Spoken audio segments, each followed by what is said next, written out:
Friends, shall we start? A couple of so motos and then question answers.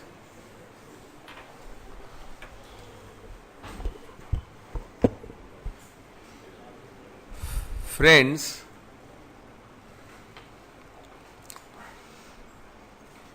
there are a number of issues which reflect, establish how this government has a genetic predisposition to exaggeration, to distortion, to deception, to hypocrisy, and to pass off fiction as fact. Now, first point I want to deal with is surgical strikes. I want to make two or three things clear because there is a lot of misleading misinformation spread. Number one, the Congress party has been 100% behind the nation and the army in the initiative which is colloquially called the surgical strike. From day one we have repeated it any number of times on channels and elsewhere, and I am repeating it to you again. Two, we have never questioned or raised any question of any kind about the surgical strike. Its quantum, nature, if it happened, did not happen, absolutely never. We don't think it should be. But we have said two things. One, do not politicize surgical strikes. It's a great achievement of our great army, of a great nation. Second, that do not deny by falsehood that it has never ever happened before. It's good you did it. It's good we support you in it. But be magnanimous and gracious enough to say that this is not the first time this country has conducted surgical strikes, although under the policy then in operation, strategy required silence. We are not blaming you for not having silence, but we are only saying acknowledge it. Now, on these 3 points, I am asking you, does it look good for no less than the defense minister of this country to be directly contradicted by no less than the foreign secretary of this country? I hate to say this, but I have to say it. The country is saying it. Which one of them is prevaricating? The foreign secretary has spoken in measured terms, in precise terms. His exact words have been quoted by you, specifically quoted by you. I am quoting, professionally done, target specific, limited caliber counter-terrorist operations have been carried out across the LOC in the past too. But this is for the first time that the government has made it public, unquote. These are very measured and precise terms, so I don't think we have any reason to disbelieve these precise terms of the head of the foreign service in this country. But what does our Raksha Mantri tell you? What does the government of the day tell you? Totally different. Why this attempt to be non-magnanimous, non-gracious, non-truthful, deceptive?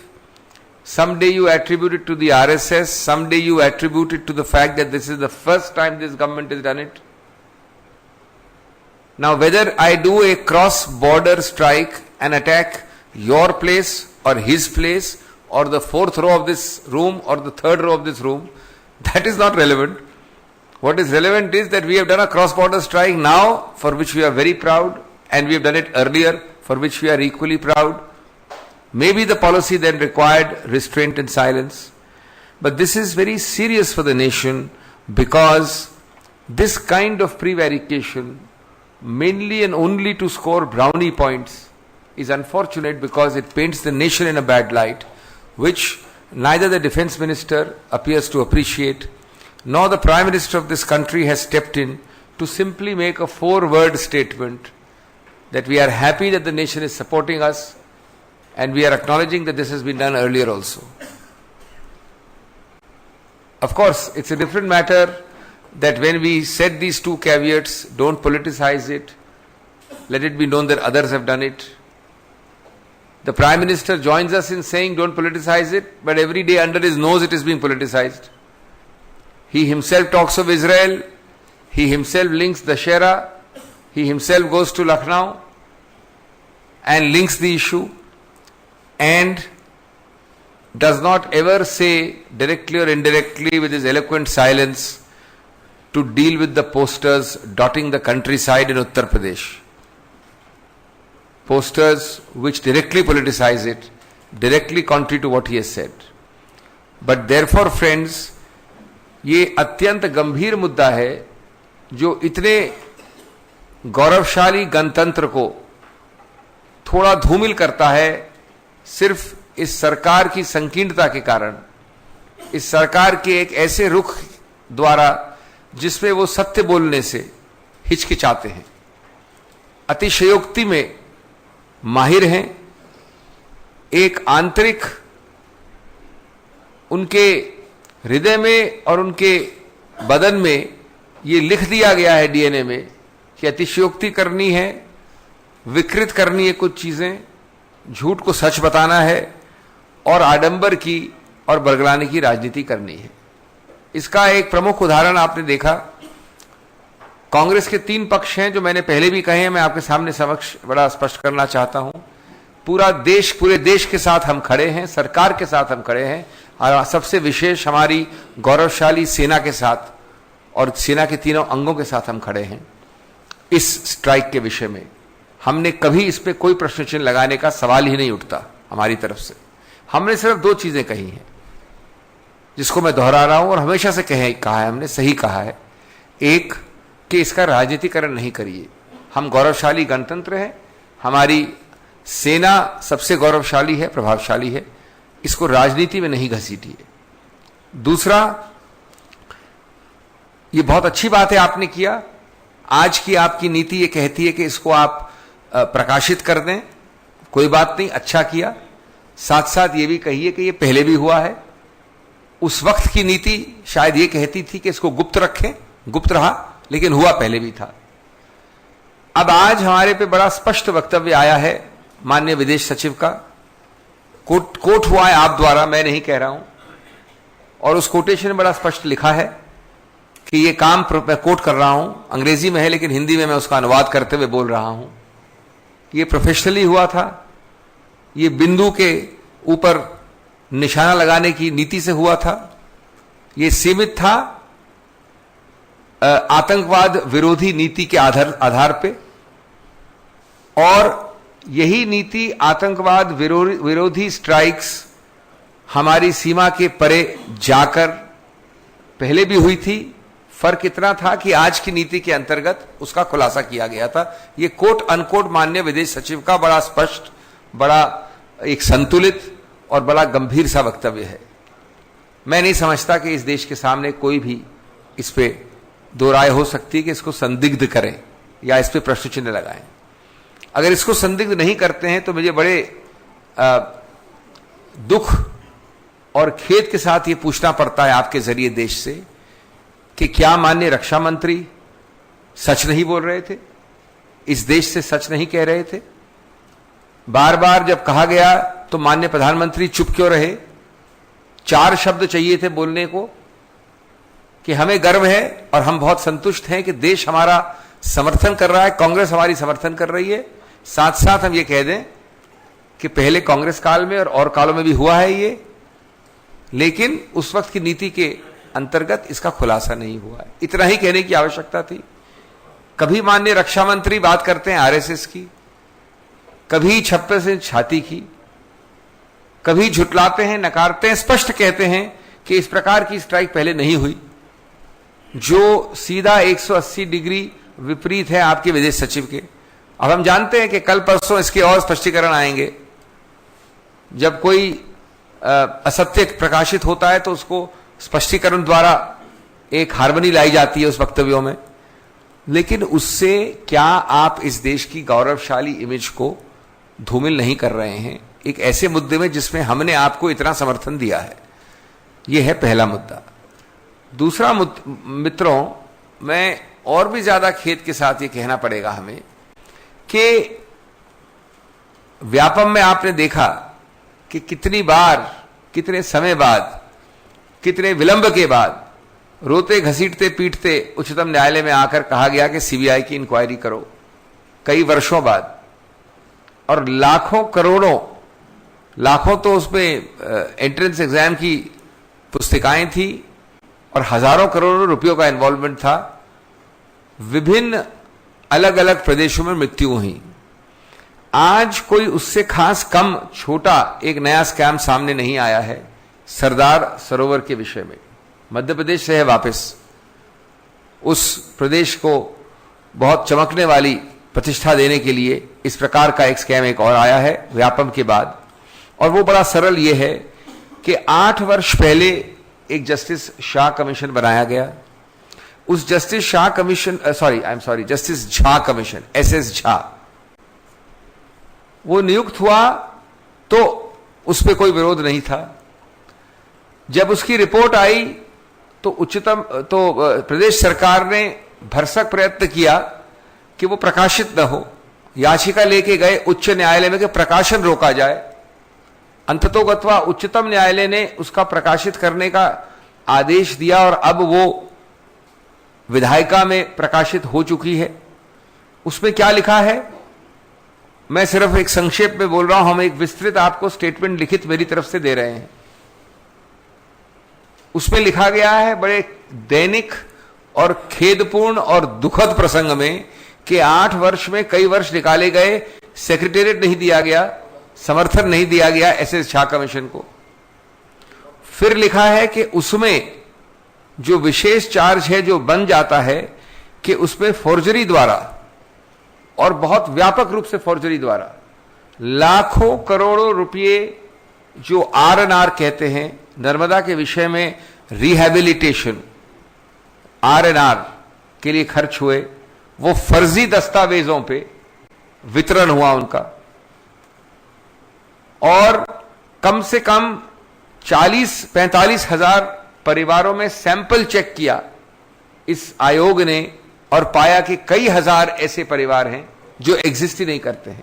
यानी मैंने आपको रुपये दे दिए लाखों इस नाम पे कि मैं आपको रिहेबिलिटेट कर रहा हूं, आप एग्जिस्ट ही नहीं करते हैं। यह आयोग ने अब मालूम किया है। मैं समझता हूं ये एक और बहुत बड़ा आकार में, स्वरूप में, गंभीरता में, कुछ हदों में देखा जाए तो व्यापम से भी बड़ा। और आपने किसके रुपए चुराए? आपने उन गरीब आउस्टीज कहते हैं इस कानून में, जिनको आपको अनिवार्य रूप से रुपए देने थे, जिनके आप घर उजाड़ रहे थे, जिनको आप फेंक रहे थे, डैम के अलग कर रहे थे, उनके साथ आपने विश्वासघात किया। फिगर्स हमारे पास है, मेरे वक्तव्य में हैं, जो आपको लिखित देंगे हम। 40,000 से ज्यादा ऐसे परिवार थे और लाखों करोड़ों रुपए उनके नाम पे लिए गए, वितरण किए गए, लेकिन उनको कुछ नहीं मिला। इसीलिए इस प्रदेश सरकार ने लगभग 4-5 वर्षों तक इस 7 वर्ष के आयोग में समर्थन और सहयोग नहीं दिया, सेक्रेटरियल असिस्टेंस नहीं दी। This is the true face of this so-called party with a difference, coming as it does from the BJP ruled Madhya Pradesh, which is achieving new milestones in corruptions and scams. Vyapam was bad enough. Remember, it involved multi-state deaths, multi-state corruption, and it was only to make a virtue out of necessity when there was no other option, that crying, screaming and resisting, the state government agreed to a CBI inquiry in the Supreme Court proceedings. It was nothing but making a virtue out of necessity. Today we have the so-called Sardar Sarovar scam unearthed by the Jha Commission. I am going to give you a written statement on it, but very briefly. The Jha Commission, the SS Jha Commission, was set up about 8 years ago. The report, when it was about to be published, the state government went to the High Court with the only prayer that stopped the publication. Ultimately, under Supreme Court orders, it has been placed on the floor of the House. An action taken, report ATR has been demanded. In a nutshell, what does it say? it tells you that ousties, people displaced, poor people, almost 40,000 plus families in the Narmada Sardar Sarovar area context, for whom huge amounts of R&R, relief and rehabilitation monies, lakhs of crores, were earmarked, are mandatory under the law, were taken and distributed, and the Commission has found rampant forgery. These are not my words, they are words of the Commission, in thousands of cases, where the report finds that in the sample, thousands of cases they've checked, forged documents have become the basis of this distribution. Again, I am sure you will have resistance, you will have denial, you will have justification, you will have delay. But the true face of this absolutely scam-ridden, corrupt government is before you yet again. And every day we hear homilies from the Prime Minister about the clean governance and the anti-corruption crusades. This is an example of an anti-corruption crusade. You remove the word anti and you will get your answer.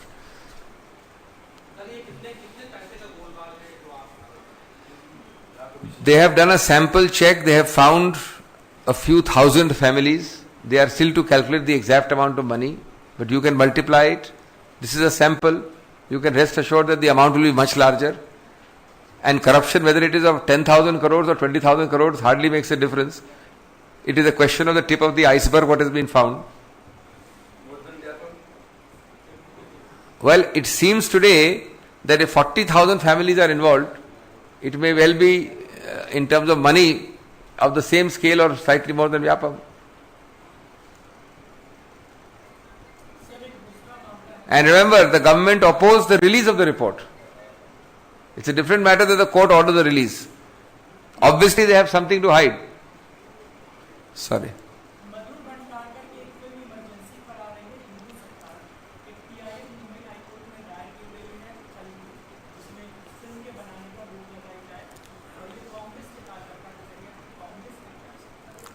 मैं समझता हूं आपके तथ्य गलत हैं. मैं किसी ऐसे कांग्रेस कार्यकर्ता या कांग्रेस पार्टी की याचिका के बारे में बिल्कुल अनभिज्ञ हूं और मैं आपसे चाहूंगा उस नंबर, उस आदमी का नाम. कोई ऐसी याचिका जहां तक मुझे पता है कांग्रेस द्वारा नहीं दायर की गई है. ये किसी अमुक व्यक्ति और न्यायालय के बीच का मामला है. जो होता है नहीं होता है, लेकिन ये नहीं कहिए कि कांग्रेस ने उसके बाद कई आरोप प्रत्यारोप इस पे देखे हैं और कांग्रेस का कोई कारण नहीं है कि कांग्रेस कोई ऐसी याचिका करे.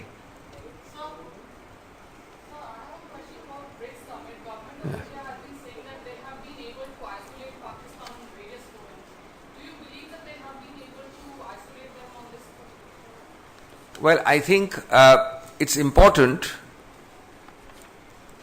We are the happiest and the proudest if you have something in the interest of India. But we are sad when self-congratulatory pats on the back, self-congratulatory, chest thumping, press blitzkrieg takes the place of solid achievement. You decide for yourself whether the glass is 1/4 full and 3/4 empty, and what you have been fed by a staple diet of chest thumping, self-congratulatory, press blitzkrieg soldiers of the BJP. We have not in the BRICS summit, friends, got a single word called Pakistan in the declaration. Point number one. We don't have in the BRICS declaration a single word, I'm talking of even the word, forget action, of Jaish. We do not have in the BRICS declaration a single word about LET. We do not have in the declaration a single word about cross-border terrorism. Mind you, we do not have a single word of support in the declaration from either China or Russia, our long-time friend. Number 6, we do have in past BRICS, and I've got 6 past BRICS statements, we have specific reference to Afghanistan, we have specific reference to Boko Haram, to Syrian authorities, etc. But most importantly, friends, we have specific reference in today's 2016 BRICS declaration to Jabhat al-Nusra, which is supposed to be Al-Qaeda's proxy. We have specific reference to several other threatening organizations which threaten China and Russia. But India, those who threaten India have found no place. What are we chest thumping about? Lastly, friends, seventhly, the Prime Minister says in his speech that Prime Minister Narendra Modi said, I am quoting him in BRICS, he said, I quote, the states agreed that those who nurture, shelter, support and sponsor such forces of violence and terror are as much a threat to us as the terrorists themselves, unquote. This is a very mild statement, doesn't name anybody. But none of these words are reflected in the declaration. There are no words even nurture, shelter or sponsor. I've already told you there is nothing of Jaish, nothing of LET, nothing of cross-border, nothing of Pakistan. So, let us keep our balance. Let us be sober. Let us realize the glass, if it is 1 quarter full, let us be very happy. But let us also be sad that it appears to be 3 quarters empty. And all amount of self-congratulatory press blitzkrieg will not change that. मित्रों, मैं संक्षेप में बता दूं आपको कि ये महत्वपूर्ण मुद्दा इसलिए है कि आप कितना भी अपने आप को बधाई दे दें, कितने भी आप 56 इंच छाती के बारे में बात कर लें और कितना भी आप दिन प्रतिदिन प्रेस के आधार पे देश को ये बताएं कि कितनी बड़ी भारी विजय हुई है ब्रिक्स वाले वक्तव्य या घोषणा में भारत के हक में, मैं आपसे विनम्र निवेदन करता हूं, आप सरकार हैं, आप रख दीजिए सामने देश के, और प्रेस के जरिए देश निर्णय करेगा कि क्या ग्लास 1/4 भरी है और 3/4 खाली है या उससे विपरीत सही है। मैं संक्षेप में आपको बोल रहा हूं कि कुछ भी इस डिक्लेरेशन में नंबर 1 क्रॉस बॉर्डर शब्द का इस्तेमाल नहीं हुआ है, नंबर 2 पाकिस्तान का इस्तेमाल नहीं हुआ है शब्द का, नंबर 3 जैश का इस्तेमाल नहीं हुआ है शब्द का, नंबर 4 एलईटी का इस्तेमाल नहीं हुआ है शब्द का, नंबर 5 इसी 2016 वाले ब्रिक्स में जबात अल नसरा जो पाकिस्तान, जो चाइना और रूस के लिए थोड़ा एक धमकी है, थ्रेट है, उसका नाम इस्तेमाल हुआ है।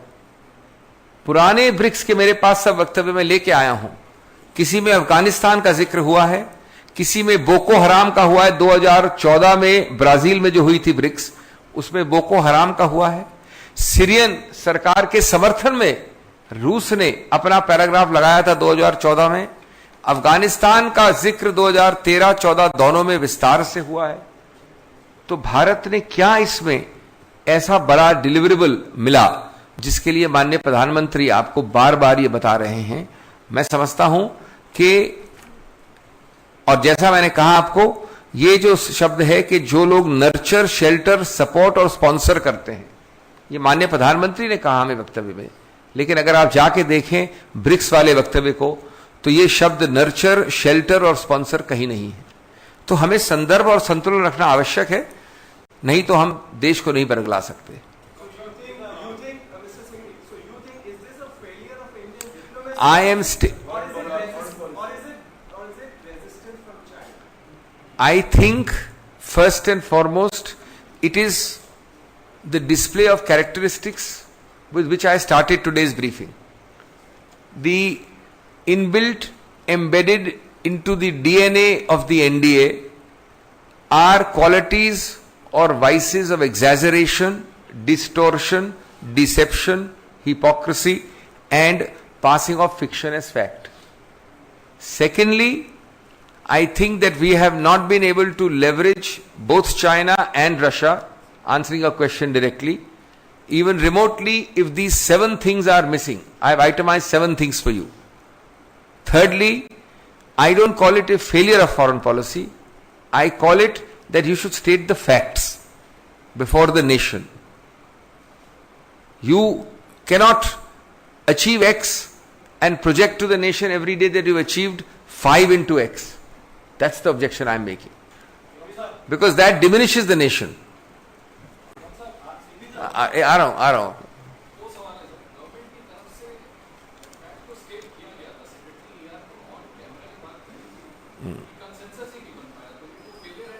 बिल्कुल सही कह रहे हैं आप कि इस सेक्रेटरी ने कहा ना, ये सरकार ने क्या कहा, माननीय प्रधानमंत्री ने क्या कहा, हर दिन आपने टीवी पे क्या देखा. देखिए, हमारी ब्यूरोक्रेसी एक अलग है, उसको एक अलग चीज समझिए आप. राजनीतिक हमारे जो मास्टर्स हैं, उन्होंने बार बार ये प्रयत्न किया ऑप्टिक्स के साथ आप लोगों के जरिए कि ब्रिक्स जैसा कभी पहले सम्मेलन हुआ नहीं, हमने आइसोलेट कर दिया पाकिस्तान को और एक भारी डिप्लोमेटिक विजय ली. अब मैं डिप्लोमेसी की तो उसको विजय किसी हालत पे नहीं मानता, लेकिन मैं कोई आक्षेप जहां तक हमारी ब्यूरोक्रेसी उस पर नहीं लगा रहा हूं. मैं ये अतिशयोक्ति वाले जो आपकी आदत है, जो आपकी बरगलाने की आदत है, उस पर आक्षेप लगा रहा हूं. हाँ,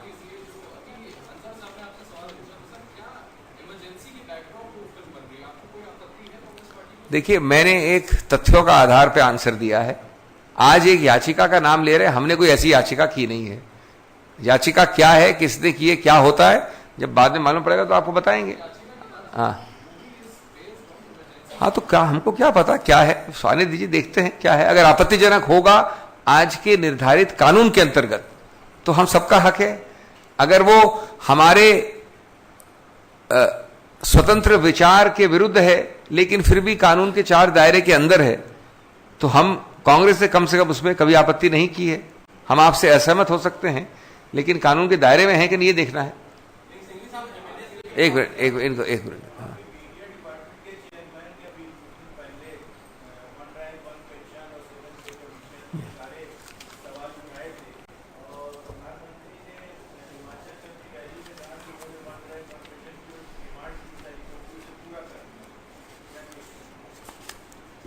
मैं समझता हूं ये तो बड़ी मजाकिया बात है, क्योंकि आप वन रैंक वन पेंशन में तो बाद में आए, लेकिन इतनी बड़ी बड़ी जो क्लेम्स हो रही हैं, हमें दुख होता है आपको ये बता के कि अगर आप आज, और ये बहुत ही विडंबना की बात है, मेरे पास कुछ ऐसे चौंकाने वाले तथ्य हैं. माननीय प्रधानमंत्री कहते हैं कि हमने जबरदस्त, और मांडी में हिमाचल में जाके कहते हैं कि हमने जबरदस्त उपलब्धि की है आर्मी के लिए. आपको शायद ये मालूम है कि नहीं कि जिस दिन 30 सितंबर को हमारी वीर सेना ने, हमारी गौरवशाली सेना के तीनों अंगों ने ये काम किया था बॉर्डर में, उसके एक दिन बाद 1 तारीख अक्टूबर को जबरदस्त गिरावट की गई पेंशन में उन वीर जवानों के लिए जो हर्ट होके, जो किसी रूप से इंजर होके निकलते हैं सेना से. मेरे पास इसके बारे में बहुत जबरदस्त आंकड़े हैं जो दुखद हैं. मैं आपको बहुत संक्षेप में कहना चाहता हूं कि 100% डिसेबिलिटी में इसमें इस प्रकार के नए रूल बनाए गए हैं कि 100% डिसेबिलिटी के अंतर्गत जिसको 45,200 रुपये मिलते, उसको अब केवल 27,200 रुपये मिलेंगे प्रति माह. यानी एक महीने में एक डिसेबल्ड, 100% डिसेबल्ड जवान को 18,000 रुपये का हिट होगा. और कैटेगरीज में जाएंगे आप, अगर बड़ी कैटेगरीज में, जेसीओ की कैटेगरी में इत्यादि, तो 70,000 रुपये प्रति माह का नुकसान होगा. ये आपको वो प्रधानमंत्री बता रहे हैं जिन्होंने कहा कि हमने आर्मी के लिए इतना किया है, और ये एक दिन बाद किया है 30 सितंबर के.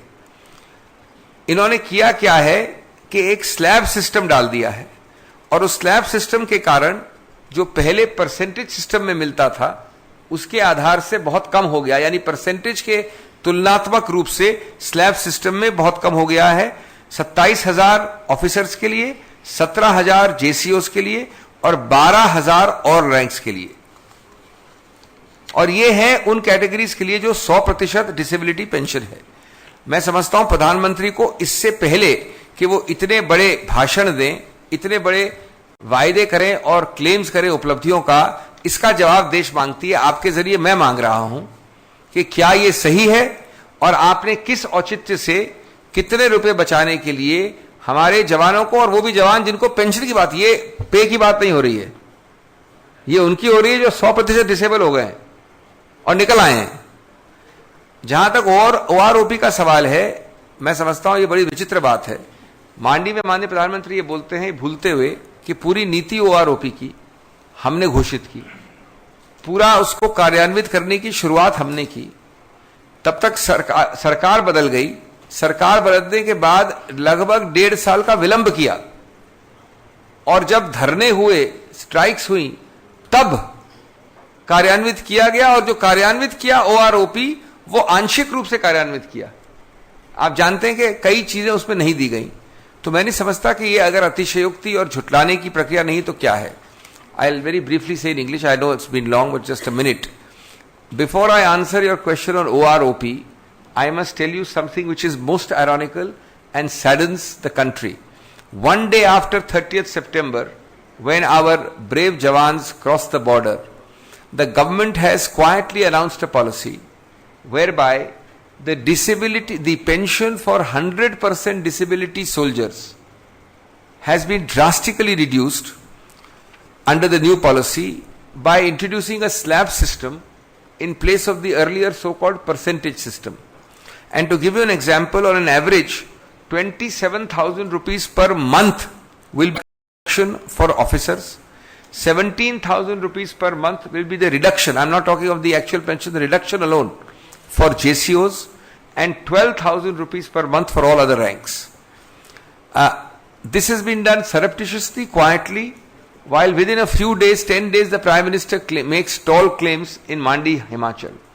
Secondly, on OROP, the whole country knows that the conception is ours, the policy is ours, the announcement is ours. It was started under implementation, but the government changed. From 2014 to almost the end of 2015 or middle of 2015, the new government soft-pedaled it. The whole world knows of the open war between the Finance Ministry and the Defence Ministry on OROP. The Finance Ministry resisted OROP as claimed, as desired, tooth and nail. Belatedly, OROP was granted in 2015. The complaint thereafter has, that too after a lot of dharnas, lot of obstructions, lot of protests. The issue after that has been that what has been granted is still alleged by almost all sections of the armed forces to be partial and fragmentary. That's the real truth. But of course, this government, as I said, its genetic DNA of the NDA is exaggeration, falsehood and distortion. A day after BRICS, China goes on to say that Islamabad has made many sacrifices due to terrorism, and Pakistan has not been isolated globally. That's what China said just a day after. I think you have made my point, just exactly the point I made just now. This is yet another proof of the point I've made. So I think we should be sober in understanding what we have got. We should be clear on the deliverables achieved. Thank you.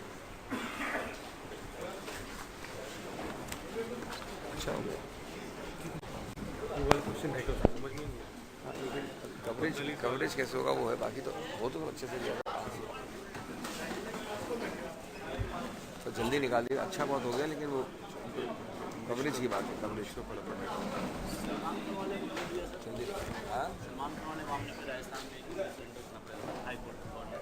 Legal case है, हमको क्या बोलना।